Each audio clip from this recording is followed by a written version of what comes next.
Welcome to the Smart Property Investment Show, the podcast by investors for investors. G'day, how you going? Phil Tarrant, host of the Smart Property Investment Show. Welcome to my chat with the folks over at Finni Mortgages. We get together a couple of times a month just to get an understanding of what's happening in lending. We all know we've been watching what's going on in the federal election battle that's taking place right now as we sort of work towards going to the polls on the 3rd of May. Housing is at the forefront of a lot of the policies right now, and it feels like you're drinking through a fire hose of information right now. I work in and around property, and I'm still trying to understand exactly what's being promised. So I'm going to try not to go too much into that today because by the time this is probably recorded, something else is different. But finance, as we know, is critical to all investment purchases, and one of the key themes around the current election contests is the cost of living and the cost of housing affordability, with both parties trying to stand up different policies or ideas about how we get more Australians into housing. A lot of it is geared towards people buying their home to live in rather than investment, but largely there's concurrent discussions around affordability, what affordability means. And I think when you scratch the surface sometimes and actually understand what affordability is and what it actually takes to get into a property market, depending on how you view things, will shape how you can actually enter the market. And I've spoken on this podcast about a property I'm trying to sell, investment property I'm trying to sell. I bought my first property in Mount Druitt, investment property. And I'm selling that property now. I'll probably get about $330,000 for that at that price point.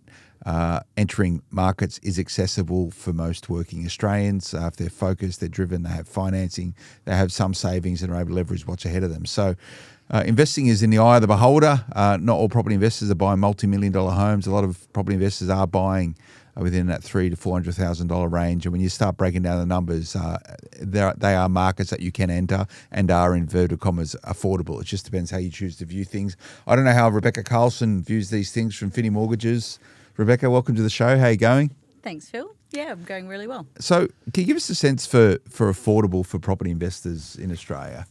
Yeah, so I mean, it really depends what people are looking for. But with investing at the moment, I'm finding that we still have a lot of investors going 500 and below, seeing quite a bit in the Victoria market, western parts of Sydney. So people are getting in. They're still actually making money. So I've had some people that have bought out at Liverpool in the last 12 months that have done really well, first-time investors. So they've worked on that and then release things to move on to the next purchase.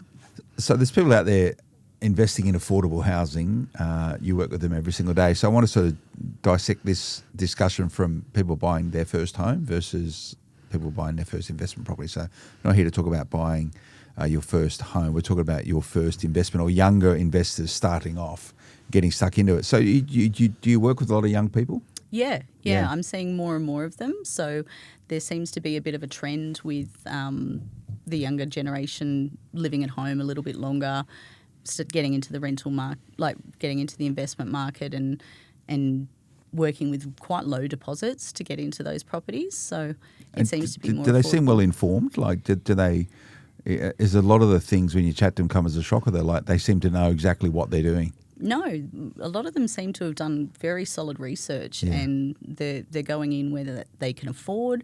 They're going in with an appropriate deposit. They're not pie in the sky. What can I do with 30 grand? They've done quite good calculations. Well, fortunately, there's a lot of podcasts out there now that talk about these things, and no doubt you're all tuning into the Smart Property Investment Show or watching us online wherever that is. So, let's talk numbers really quickly. So, I spoke about an investment property in Mount Druitt that I'm selling, probably at 340 grand for it, right? So if you're a first time, and I'm not saying this is a good property to invest in. It was when I invested into it. Whether or not it's the right investment for you now, I'm not going to have an opinion on that. You need to make that. But let's talk about that as an example, right? As a first time property investor, 330 grand. How much money would you need to get into that? Well, obviously you've got to be able to cover the stamp duty and ideally a 12% deposit. Okay, a 12% deposit. So so you want to be borrowing at 88%. Yeah. Because that changes the LMI a bit, does it? It allows for us to capitalise the LMI. Okay, so you can capitalise it between 80 and 88. If it's over 88, you have to pay for it. Okay. I didn't Yeah. know that. Well, no. Yeah. So like 88%, depending on what the LMI is, capitalising the LMI then brings us close to the 90% mark. Okay. Yeah. All right. That makes sense. So you're going to need about 30 odd grand, 35K in a deposit, plus stamp duty, plus, which would be about, oh God, I'm going to pluck this number out of the air, about 10 grand or so. I don't know. Probably a bit less. No. I think it's a bit higher. Bit higher. But I'd be plucking it too. Yeah. So we haven't got a calculator. But you know, if you got sort of 50K odd deposit, you're probably into that property. Yeah. 50 to 60K. Yep. Which is a lot of money. You know, a lot of people think of 50, 60K, but that's you starting off in your investment journey. So what is it around younger investors that help them tactically get that sort of dough together? Yeah, so there's a few things. I mean, as I said, living at home with parents enables them to lower living costs, not have to pay for rent, build up a deposit quicker. That'd probably be the main things. Yeah, and they're probably not going on European holidays every single year and maybe not dining out too much, or, you know. No, mum and dad's food is probably... Yeah, mindful spending. Yeah, so they're obviously committed. There's a level of commitment, mindset, you know, commitment to building out a deposit, right? And you've got to be pretty focused on that if you're serious about it. Yeah, I actually have some really interesting conversations with some of them. They go, oh, I've got to this amount. What can that then convert to for a purchase for me? And then it's like, oh, I've saved another $5,000. How much further can that stretch me in the budget? And does every $5,000 sort of move the needle a bit? Yeah, it does. Yeah. Yeah. Yeah. Okay. And I know lenders specifically have different attitudes. Lenders like to support young people into markets, and if they're their first mortgage, typically it creates a longevity in the client relationship. Let's have a chat about that. We'll just go to a quick break. Stay with us back in a moment. Welcome back, Phil Tarrant from Smart Property Investment Chat with Rebecca Carlson over at Finni Mortgages. So lenders like first-time investors, typically, if they've got deposits. Yeah, if they've got deposits, definitely. Also, as long as there's no real restrictions in regards to borrowing capacity, and I find that buying at the lower end and the first-time investors, they've got more borrowing capacity than they do deposit. Will lenders assume that you're paying rent even if you're living with mum and dad? Do they sort of take that into your serviceability? A lot of them do, but there are a few lenders that will acknowledge that the living arrangement means that you don't have any rent. So that's a real help to borrowing capacity. So that'll really change your capacity to borrow or your serviceability. Yeah. Which means you can borrow maybe more or therefore invest in a different location. Yeah. So, I mean, most lenders would look at notional rent between like $450 and $650 a month. Yeah. So you're taking that off what you can repay on a mortgage. And do they need a commitment saying that you're not going to move out at any point in time, or is there just an assumption or expectation that you won't? I think there's just the assumption. Yeah, okay. And did typically find parents like the idea, like that's probably a tangible way they can help their kids to buy their first investment property is not to charge them rent and to feed them, which they've probably been doing for the last 20 years or 25 years anyway, right? Yeah. And I think that they find it less intimidating than offering their own property up as security. So the kids are still able to do it on their own, but they're not reliant on any asset backed from the parents. Yeah, so the parents are still contributing and participating in getting people in the property. And it's often sort of an overlooked discussion point, particularly when you sort of see what's going on in and around the election right now, where this idea is I could only get into the market if my parents help me, but that parental help has always been viewed as they need to give me money to raise a deposit. But this is another very practical way that most parents can actually help their kids out to being a property investor just by not charging them rent or giving them a free pass, doing their laundry still and feeding them every night and making sure they're helping around the home, obviously. So that's accessible to everyone as long as they've got the room. Yes. Yeah, as long as the parents aren't downsizing. Yeah. So how else can lenders help? And we have a lot of our listeners are probably sitting here going, I've got 20 plus year old kids. I'd love to get them into the market, but I don't really know how without having to liquidate their own investment portfolio and or have to leverage against their own home. But how else can you help your kids out? Yeah, look, those are going to be the main two, to be honest. So, supporting them as much as you can while they live at home, so they can build up their deposits. Helping them if they've got advice. So, your parents, for example, might have been property investors. They can pass along that knowledge and give them guidance. Yeah, and how do lenders? Can you explain the mechanics of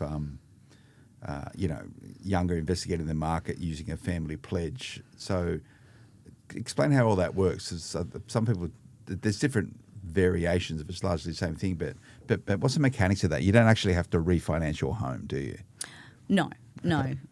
So there are a few lenders that will do the family guarantees. If your parents still have a mortgage on the property, they'll take it as a second mortgage. So your parents can keep their loan, if they have one, wherever they've got it at the time. And essentially the bank, when they're doing your loan, is just taking a second mortgage. So they're just going behind as an additional security. So the parents don't need to contribute any cash. It's just a contingent liability on their property should the child fail to repay their loans. Yeah. I do see when I do guarantor loans for investors, especially if they're buying in the right market. I've got a client that I'm moving at the moment who used a guarantor for his parents. I think it was only 12 months ago for the purchase. The property's gone up. It's now an 80% loan. He's refinancing and we're releasing the guarantor. So it was a 12-month commitment for the parents. Okay, that's an important point. So the idea is that the parents commit to guaranteeing the loan essentially on the assumption that at a point in time the loan will be refinanced, and that means it can get refinanced at 80%. That means the child is completely responsible and they just tear up the bit of paper that says your own property's on the hook around this. Yep. We fill out the discharge papers releasing the guarantor and hand it back a clean title. Yeah, okay. And that's probably a good day for everyone, right? But it's a really practical way to get it. So no money down. It's just it's a contingent liability essentially. So it all comes down to ensuring that the child is investing in a location which is actually or a property or an asset that's going to go up in value as quickly as possible with that in mind. So I know that would shape people's purchasing decisions, where and how they do it. No doubt they speak to buyers agents around that or make that call themselves. Yeah. And one other thing that I've seen is sometimes in that situation the parents are happy to, while they've released the first property, they're happy to guarantee the second one so that then they're moving going on and on forward with their portfolio. Yeah. It's inverted commas relatively safe option for people to access the equity that they don't have. However, do you need sort of an understanding agreement between the child and the parent? Like, do you need a legal arrangement around that, or is it the sort of a handshake type agreement? Have you ever seen it go wrong? No, I actually haven't. So Okay. 15 years, no, I haven't seen it go wrong. I do know that the guarantors have to get independent legal advice, so they have to be fully aware that if X, Y, Z happens, what they're entirely liable for. I normally have a conversation with the guarantors separately to the children just so they understand and are comfortable with the situation as well. And how much equity would you actually need to have in the parent's asset in order to give comfort and confidence to a bank to put a second mortgage on it? Because imagine the prior, if it's still got debt on it, they're not going to be happy someone takes a second mortgage, but. Yeah, most of them are happy to provide consent as long as we're staying below the 80% mark for the parents' property. So we're only guaranteeing 20%. So in 9 out of 10 cases, there's no equity restrictions. And all lenders largely do that these days, or is it only a handful? It's still only a handful. Okay. And majority of them are the major lenders. Yeah. So they're happy, and that would be we help your kids into the market. They want to keep the parents' mortgage, right? Largely, and all them as a client. So there's something in it. So we touched on LMI really quickly. Well, I just want to get a bit more into it. We'll just go to another break. Stay with us. We'll be back with the Smart Property Investment Show in just a moment. Welcome back, Phil Tarrant from Smart Property Investment with Rebecca Carlson from Finni Mortgages. Are you guys busy at the moment? Like, what's going down? Yeah, we're getting really busy. So it's coming into the end of the financial year. A lot of people are trying to secure properties before the end of the financial year. So they've set themselves goals and they're And that's what really they're working doing. towards it. So you're doing a lot of pre-approvals at the moment or refinancing? Look, I am doing a lot of refinancing, but in saying that, I'm doing a lot of refinancing to release equity with pre-approvals. Okay, so you do the refinancing and the pre-approval at the same time. Is that normally with the same lender or do you sort of split them up a bit? Look, it really depends. So if there's borrowing capacity to stay within the same lender and it's suitable for the client, we'll do that. However, if they're really trying to push their borrowing capacity and they can get a better deal on the refinance with X lender, but they need extra borrowing capacity, we'll move them to a different lender for the pre-approval. And what are borrowers sort of saying to you at the moment? Are they all sitting around expecting interest rates to go down and that's sort of shaping their decision making? Because I think NAB's come out saying, there may be a 50 basis point because of what's going on with tariffs and all this sort of stuff. Are people factoring in interest rates into their own serviceability calculations at the moment? Look, I think I've had a few clients that are doing 5-year projections on potential purchases. So they're factoring that in for cash flow. But in regards to borrowing capacity, I don't believe they're really worried about not worried, but thinking that the 0.5 basis points is going to improve their borrowing capacity that greatly unless they've already got quite a large portfolio. Yeah. So smart investors, it'd be nice to have. But the investors I know will be doing it irrespective because they see market opportunities. And depending who you speak to today, it's going to be telling you whether or not there's much out there. Now, we spoke very quickly about LMI, and LMI being lenders' mortgage insurance. And you're hearing LMI getting thrown around a little bit lately because one of the policies which has been put out by the current government is around guaranteeing LMI, but you've got to go and look for the details yourself. It's quite expansive, but LMI being a policy that ensures the lender, should you default on a loan and they need to sell the home or the property being worth less than what it was, so they're insured against it, right? That's the way it works. You spoke about capitalisation, and I'm conscious we throw around, terms really just colloquially and anecdotally around here, and a lot of people might be thinking, what's capitalisation? And a lot of the feedback we've had recently, I've got to remind myself, there's a lot of people tuning into this podcast who haven't been doing property very long. What is capitalising the LMI mean? Yeah, so it's essentially adding it on to the loan amount. So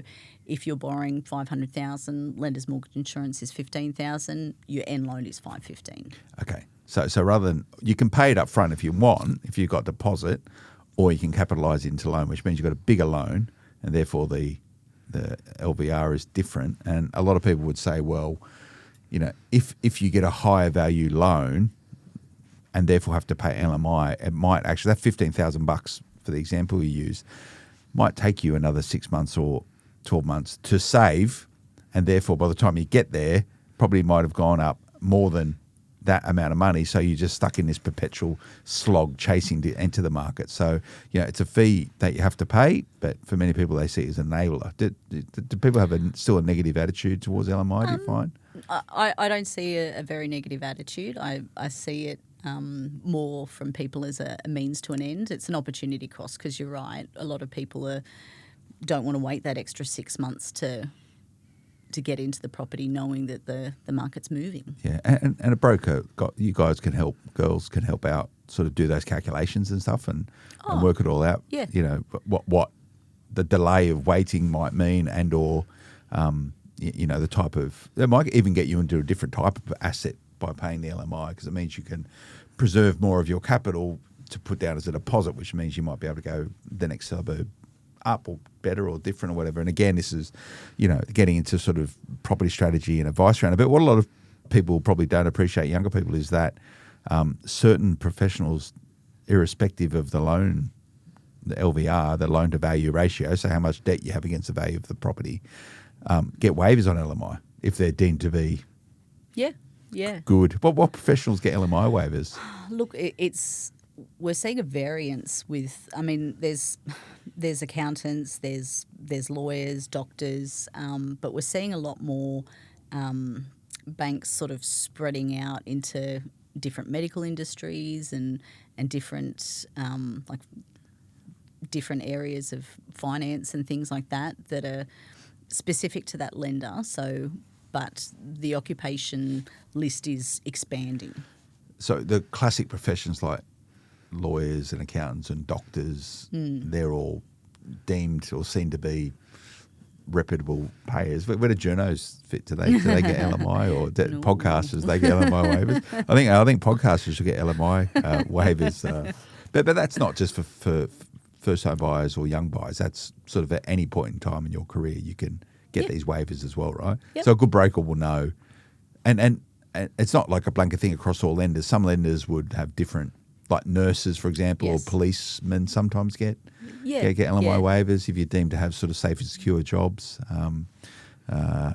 Used car salesmen and real estate agents and journos probably don't fall in there, but that's good to know. And that can completely change the makeup or how far your deposit will go as an investor, a particularly young investor.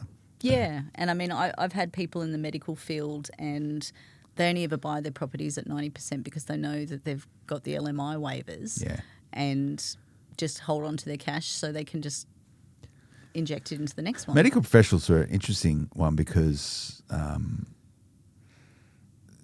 they're often chasing tax breaks more than others, right? Because of the way in which, and I'm not an expert on this by any means, but if you are a medical professional, you know, you can't sort of run yourself as a business. You need to be a sole trader rather than a PTY, which changes things up quite a lot, or be PAYG, which therefore, good salaries typically in the medical professions, which means they sometimes chase negative gearing as a result of that, and therefore maybe 90% makes sense from a taxation point of view. And again, that's obviously a question for your accountant, and by no means I'm providing any advice in here. I'm just maybe trying to raise some awareness that you didn't know about it. One of the issues, though, I can call you Beck. Is Beck okay? Beck? Yeah, it's fine. Does people call you Beck? Yeah. Yeah, Beck. What's your email address? That's Rebecca.Carlson. Yep. Okay, so Rebecca, that's okay. All right. What's going on with HEX at the moment? Because I've heard stuff around this, and this has always been put up as one of the main drivers for keeping people out of the market because they've got these big HEX debts, and HEX debts today are a lot more than what they used to be, and et cetera, et cetera. And there's indexation around them all, and interest rates been really high lately, and people paying a lot of interest and all this sort of stuff. So that's recently changed, hasn't it? Yeah, so lenders are starting to come out with relaxed policies, only a small amount at this stage. So I'm assuming that there's going to be quite a follow-on effect. But what they're looking at is people that have like a low HEX debt that's going to be paid out in the next 12 months. They're just discounting it. Oh, what's a inverted commas low HEX debt? I'd probably say 10 and under. What's a big HEX debt? What's as big as you're seeing? In the 80s. In the 80K. Wow. Yeah. I could see that being a tough thing to pay off. Yeah. Yeah. So the next way that they're looking at it is if they think the HEX debt's going to be paid off, like based on the salary and the government required repayments within the first 1 to 5 years, they're only buffering that liability at 1% rather than the 3%. So Buffering their liability, what, they put another percentage point on top of the serviceability. So is that right? so they're only buffering the HEX debt at 1%. Okay. Rather than 3%, which is what they do for most liabilities. Okay. All right, that makes sense. So these are the nuances that a lot of people just sit there and just go, oh, God.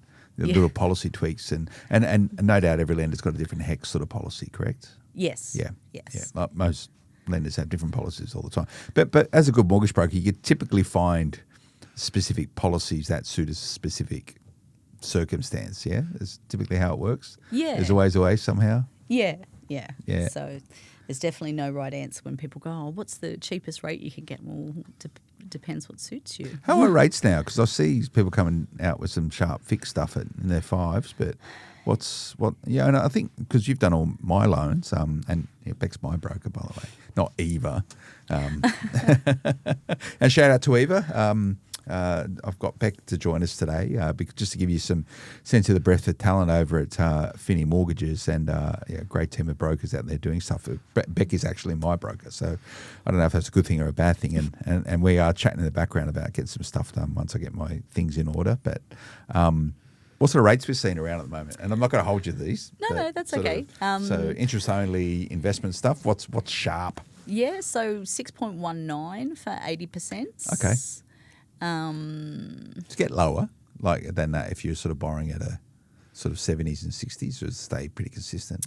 It's probably around that mark. Yeah, okay. Yeah. That's pretty much what I'm getting at the moment, I think. Yeah, so we do see some slightly better rates, but it's more 60s, under the 60% LVRs. So Okay. there just seems to be that gap between 60 and 80 where they're not.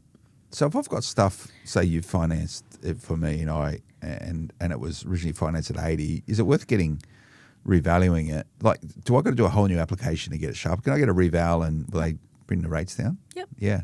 Do you do that? Like, it's Yep. not a new loan. It's not worth. Is that really worth your time to do it? Like, Yeah, no. I Yeah. do that. That's part of some of the things that we do. So we'll do revaluations and request rate reviews based on that. And the lenders do that. Do you request a rate review just going, I want a sharper rate? They'll normally ask you to justify it. Then they'll have a look at the LVR. So if the property is changing value considerably, you should get a sharper. So say if it was just 6.19, I think you said it, say 80s. If you're down under 60s, like what are you looking at in terms of, I won't hold you to it, but like we're talking like basis points or Look, multiple? it wouldn't be much. Maybe 0.1. Okay. So like 10 basis points. But, 0.1 on $1 million is still a lot of money, right? Yeah. Yeah. Yeah. I'm not going to try and do that math. Yeah. It's either I've got 10,000 or people trying to 1,000. stretch too Yeah. high, so I'm not seeing the 60s at the moment. Yeah, that's interesting also. Like a lot of people say, why would you want to be at 60 LVR if you've got all that lazy equity around? And again, we're not here to sort of offer advice on these things. But, okay, that's cool. So lots of things there. Younger people, you can get into the market. It depends what you want to buy and where you're going to buy, and maybe changing your mindset around what your first investment might look like. Your first investment, you can't compare your chapter 1 with someone else's chapter 10. It's just absolutely impossible. So have a look around. I actually did a search the other day when I was looking at what affordability was, and I think I chose Brisbane. I said just Brisbane and from the cheapest. And if you go and do that, you'll find, now whether or not these are good markets to be investing in, I'm not saying that at all. So you've got to do due diligence around it. But to your point, I think everyone gets this number in their head around sort of median values in Sydney. Just assume that's the way it is, like $1 million. Like there's a lot of property out there still under $500,000. And we're about to release the Fast 50 report for 2025. So that's where to put your money today for the best capital growth in 2026. And you'll find there's a lot of suburbs in there which sort of in and around there. And for a lot of people, young people, the only market available to them is lower sort of quartile type stuff, right? But typically that's where the greatest activity takes place because that's where most people can actually buy. So that's good. So any sort of hot tip then on financing moving forward? If people go, that all sounds really good. What do I do about it? Do I just call you guys up?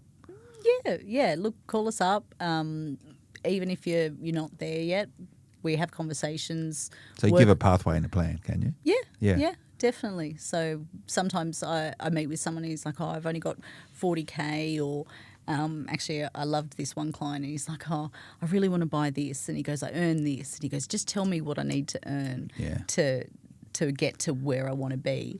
But that's, how do you get there, right? What are the drivers and levers to actually manufacture the growth that you need? Well, it was funny because he came back to me a year later and he goes, I quit my job. I've moved to this other company. They're paying me the salary that you said. Let's go. And I'm like, and was he okay. ready? Was he ready? Yeah. Did he have enough dough? Yeah. And just remember, parents, there's a whole bunch of other ways you can help your kids out. I know some people have gone, for every dollar you save, I'll match it, right? And if you've got the ability to do that, like that's a pretty cool driver and aim. I'd make it time bound though, if I was doing that sort of stuff. But the idea of like a parental pledge or guarantee makes a lot of sense, right? There's risk connected with it, but it's going to help your kid get into the market pretty quickly. So yeah. Yep. There you go, younger investors. Be nice to your parents because that can actually help you out. That said, I know a lot of younger or first-time investors who do it all themselves without any parental assistance. It is possible. It just depends what you buy. What's the best way to get in touch with you guys, or can you just sort of speak to a broker straight away? How do I do that? Yeah, so if you go on the website, so you can make appointments directly into our calendar. You can call up. It's, whatever's... Okay. So that'll be finni.com.au, finni.com.au. I don't need to go through the website to speak to Beck. I've got her on a speed dial these days. So we'll get back in when she sort of finishes the next round of financing for me, which is always good times and fun affairs. I actually need to get my accountant quite heavily involved in these type of things. But you're used to operating on that basis, right? Like when sort of the more, at one end, sort of a couple of PAYG pay slips, bank accounts, the simpler it is, the probably smoother and easier it is. But you get to a point when you start end up with a larger portfolio and different ways in which you generate money, then it becomes a fair bit of storytelling, doesn't it? Yeah. But you just track everything from start to finish and... Yeah. There you go. Yeah. All right. Well, thanks for coming in. I really appreciate it. Thanks for tuning in, everyone. Remember to check out smartpropertyinvestment.com.au. If you like what we're doing, please keep those reviews coming wherever you're tuning into this. It's either Spotify or most people on the Apple podcast players, or if you're watching this on the YouTube or anywhere else, like us, press that thumbs up button, subscribe, tell all your friends, all that good stuff. Everyone knows how to do that sort of thing these days. Thanks for tuning in. We'll see you again next time. Until then, bye-bye. The information featured in this podcast is general in nature and does not take into consideration your financial situation or individual needs and should not be relied upon. Before making any investment, insurance, tax, property or financial planning decision, you should consult a licensed professional who can advise whether your decision is appropriate for you. Guests appearing on this podcast may have a commercial relationship with the companies mentioned.